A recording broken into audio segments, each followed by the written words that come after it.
Let us find ourselves in ancient Kyoto as the day draws to its close, as the light softens and the shadows lengthen across the wooden temples and carefully tended gardens. This is a city built in harmony with nature, laid out in orderly grids, yet filled with green spaces and flowing water. A place where beauty is cultivated in every detail, from the grandest temple to the smallest stone in a garden path. We are here simply to wander, to observe the gentle transition from day to night, letting the peace of this refined and ancient place settle over us like falling cherry blossoms. The city is nestled in a basin surrounded by mountains, their slopes dark with forest, their peaks often hidden in mist. The Kamo River flows through the eastern side of the city, its water clear and swift, the sound of its passage a constant presence, soothing and eternal.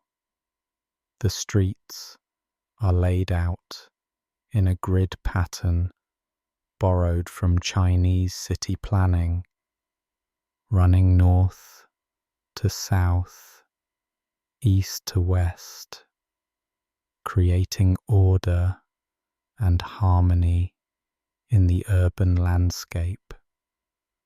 As we walk along one of these streets, we notice how different it feels from cities we have visited before. The buildings are low, mostly single-story or two-story wooden structures with tile roofs that curve gently upward at the eaves. The wood is natural and unadorned, allowed to weather to a soft grey, or occasionally painted in subtle earth tones. Everything speaks of restraint and refinement, of beauty found in simplicity rather than ostentation. The street is quiet at this hour, the day's business winding down. Shops are beginning to close, their proprietors sweeping the wooden floors, arranging goods for tomorrow, sliding the wooden shutters into place. The shops are small and specialized, each focusing on a particular craft or trade perfected over generations. There is a fan maker, his shop displaying fans painted with scenes of nature, mountains and rivers, cherry blossoms and autumn maples. There is a tea merchant, the scent of green tea drifting from his doorway, subtle and grassy and fresh. A craftsman sits in his workshop, making lacquerware, applying layer after delicate layer of lacquer to a wooden bowl, each layer requiring days to dry, the process taking months to complete, but resulting in pieces of extraordinary beauty and durability. He works with complete focus, his movements precise and economical, the result of years of apprenticeship and practice. He does not look up as we pass, absorbed entirely in his work. We turn down a narrower lane that leads toward a temple district. The lane is lined with bamboo fences and carefully pruned trees. Glimpses of gardens visible through gaps in the fences. The ground beneath our feet is hard-packed earth or smooth stones, swept clean of leaves and debris. Everything is maintained with meticulous care.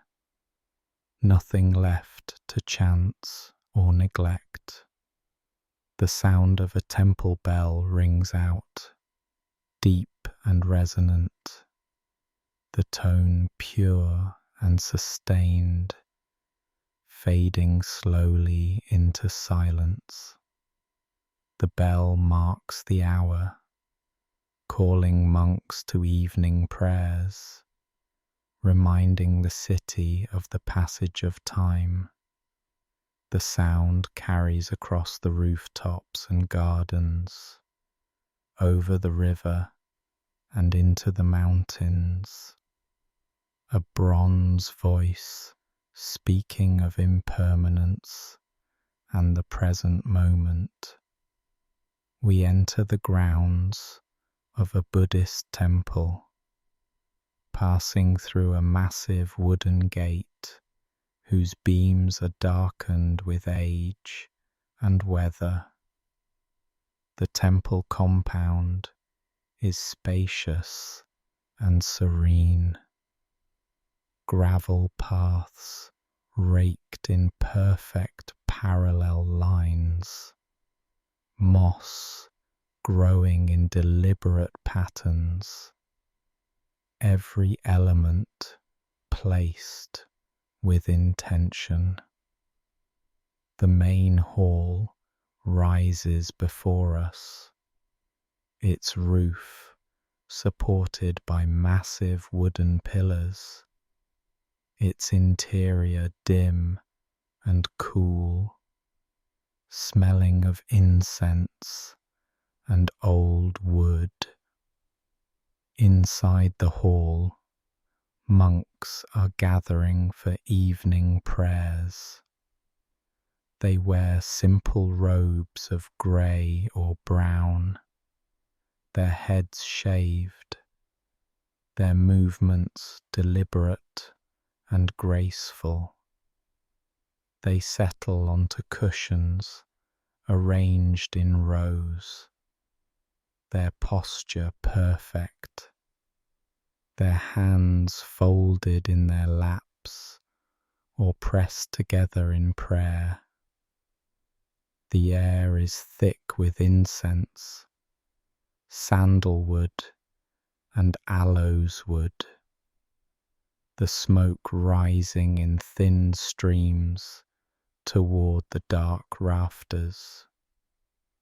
The chanting begins, voices in unison reciting sutras in rhythmic cadence, the words in classical Chinese or Sanskrit, ancient languages of Dharma and devotion. The sound is mesmerizing, the voices rising and falling together, creating harmonics and overtones, filling the hall with sacred sound. We need not understand the words to feel their effect, the way they calm the mind and create a space of peace and contemplation. We leave the monks to their prayers and walk into the temple garden, a masterpiece of design where every rock and tree, every plant and path has been placed with exquisite care. A pond reflects the darkening sky, its surface still and mirror-like. Koi swimming slowly beneath, flashes of orange and white and gold. A stone lantern stands at the water's edge, weathered and covered with moss, beautiful in its age and simplicity. Maple trees surround the pond, their leaves just beginning to turn with the season, hints of red and orange among the green. In spring, this garden would be filled with cherry blossoms. In summer, with the deep green of full foliage. In winter, with the stark beauty of bare branches and perhaps snow. Each season brings its own beauty. Each is celebrated and appreciated. Nothing fixed or permanent. Everything in flux. A small bridge of weathered wood crosses the narrowest part of the pond, its surface worn smooth by countless crossings. We walk across it slowly, pausing in the middle to look down at the water, at the koi gliding beneath, at our own reflection wavering on the surface. The moment feels suspended, timeless, perfect in its simplicity. Beyond the temple, we make our way toward the river. The Kamo River flows through the city like a vein of life, its banks lined with willows and cherry trees, its water reflecting the sky and the mountains beyond. As evening comes, people gather along the river banks, sitting on the smooth stones, enjoying the cool air that rises from the water. Families are here, parents and children, the children playing at the water's edge, throwing stones and watching them skip across the surface. Young couples walk slowly along the bank, maintaining a respectful distance, their conversation quiet and intimate. Old people sit in contemplation, watching the water flow, watching the light change, at peace with the passage of time. Across the river, the eastern mountains are turning purple in the fading light, their ridges sharp against the sky. As we watch, the first lights begin to appear in the city, small flames of oil lamps behind paper screens, creating a soft, diffused glow, warm and welcoming. The paper screens, shoji, are a defining feature of Japanese architecture, allowing light to pass while maintaining privacy, creating a gentle ambience that is neither fully inside nor outside. We turn back into the residential quarters of the city, walking along narrow lanes between wooden houses. These houses are modest but elegant, their architecture refined through centuries of tradition. The exterior walls are often plain, but inside we can glimpse through open doors the beauty of tatami mat floors, of alcoves displaying a single scroll painting or a flower arrangement, of sliding screens painted with subtle scenes of nature. In one house, a family is preparing for their evening meal. The women kneel on the tatami, preparing food on low tables, their movements efficient and graceful. Rice is being cooked in a heavy pot over charcoal, the steam rising fragrant and pure. Fish is being grilled, small pieces of salmon or mackerel, their skin crisping, their flesh tender.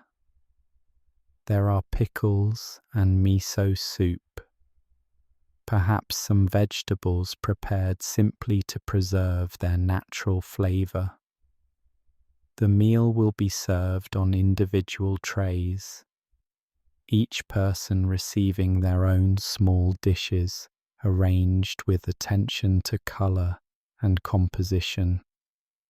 The food presented as art as much as sustenance.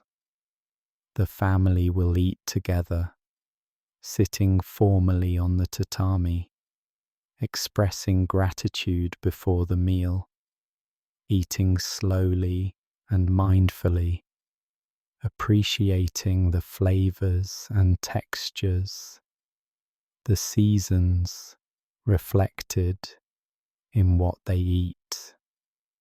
After the meal, there is time for quiet activities. A daughter practices calligraphy, grinding ink on an inkstone, adding water drop by drop until the consistency is perfect, then taking up her brush and writing characters on rice paper, each stroke deliberate and irreversible, requiring complete focus and commitment. Her father reads by lamplight, a book of poetry or a Buddhist text, his lips moving slightly as he forms the words. The mother prepares tea in the traditional way, using powdered green tea whisked with hot water until it froths, served in simple clay bowls made by a local potter. The tea ceremony is not elaborate tonight, just a quiet preparation and sharing, but even in its simplicity, it carries meaning. Each movement considered, each moment savoured. The tea is bitter and vegetal, warming and clarifying, a perfect ending to the day. As darkness deepens, the house is prepared for sleep. Futons are taken from the oshira, the closet where they are stored during the day, and spread on the tatami.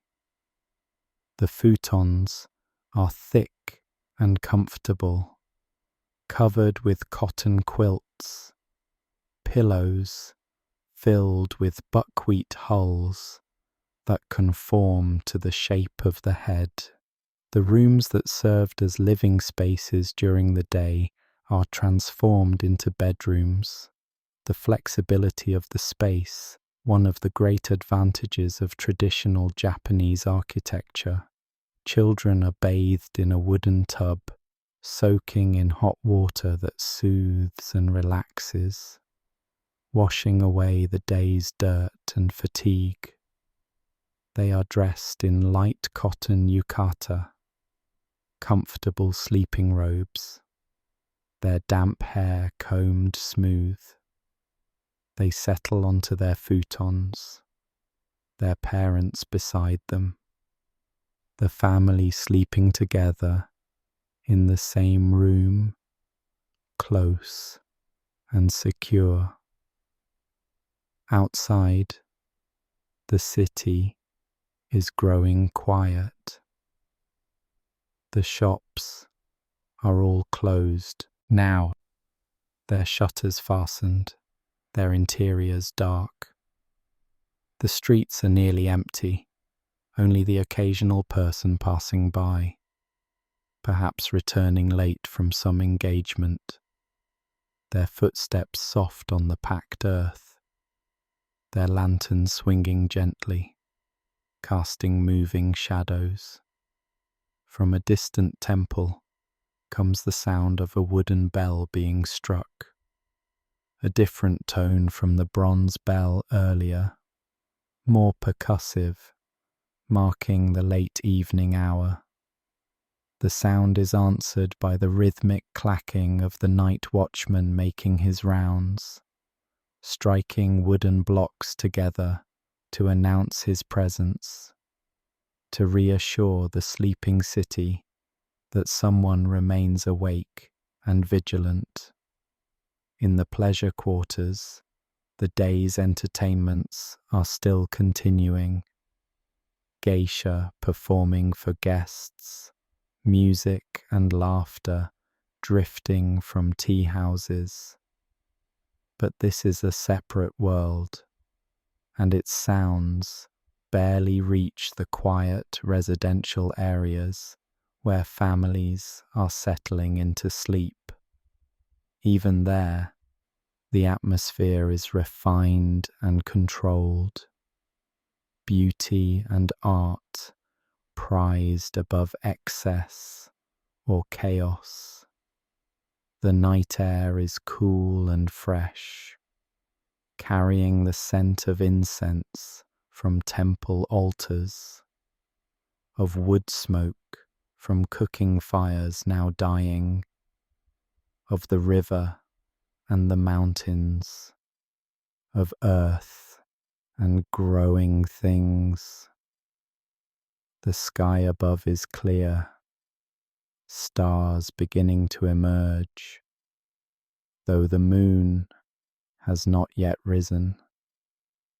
The darkness is soft and complete, punctuated only by the occasional glow of a lamp behind paper screens, creating islands of light in the vast quiet. In one house, an old woman cannot sleep and sits by an open shoji screen, looking out at the small garden behind her house. The garden is barely visible in the darkness, just shadows and shapes. The sound of water trickling from a bamboo spout into a stone basin. She has sat here countless nights, watching the seasons change, the garden transforming from spring blossoms to summer green, to autumn colours, to winter bare branches and snow. She thinks of the passage of time, of impermanence, of the Buddhist teaching that nothing is fixed or permanent, everything in flux. But rather than finding this sad, she finds it peaceful, liberating even. There is comfort in accepting change, in not clinging to what must inevitably pass. She listens to the water, to the distant sounds of the city settling into sleep, and feels a deep contentment, a sense of being exactly where she should be, in this moment, in this place. And we too can find that peace, that acceptance, that presence in the moment. We can let go of our concerns about past and future, our worries and plans, and simply be here in this quiet evening in ancient Kyoto, surrounded by beauty and simplicity, by the evidence of centuries of refinement and cultivation, by the gentle rhythms of a culture that has learned to find profound meaning in the smallest details. Sleep comes naturally when we stop resisting, when we accept the present moment as it is, perfect and complete. The city shows us how, settling into its nightly rest without fuss or struggle. The temples dark and quiet, the gardens sleeping under the stars, the river flowing on through the darkness, patient and eternal. We can let ourselves drift as the river drifts, flowing toward rest, toward dreams, toward the deep quiet that allows body and mind to restore themselves.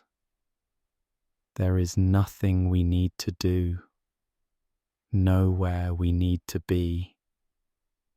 We can simply surrender to sleep as naturally as day surrenders to night, as cherry blossoms fall when their time comes, as the seasons turn in their endless cycle. The city breathes slowly, peacefully, and we breathe with it, our consciousness fading like lamplight behind shoji screens, growing dimmer and softer until there is only darkness, only peace, only the gentle embrace of sleep that comes to all things in their time. Rest in the beauty of simplicity.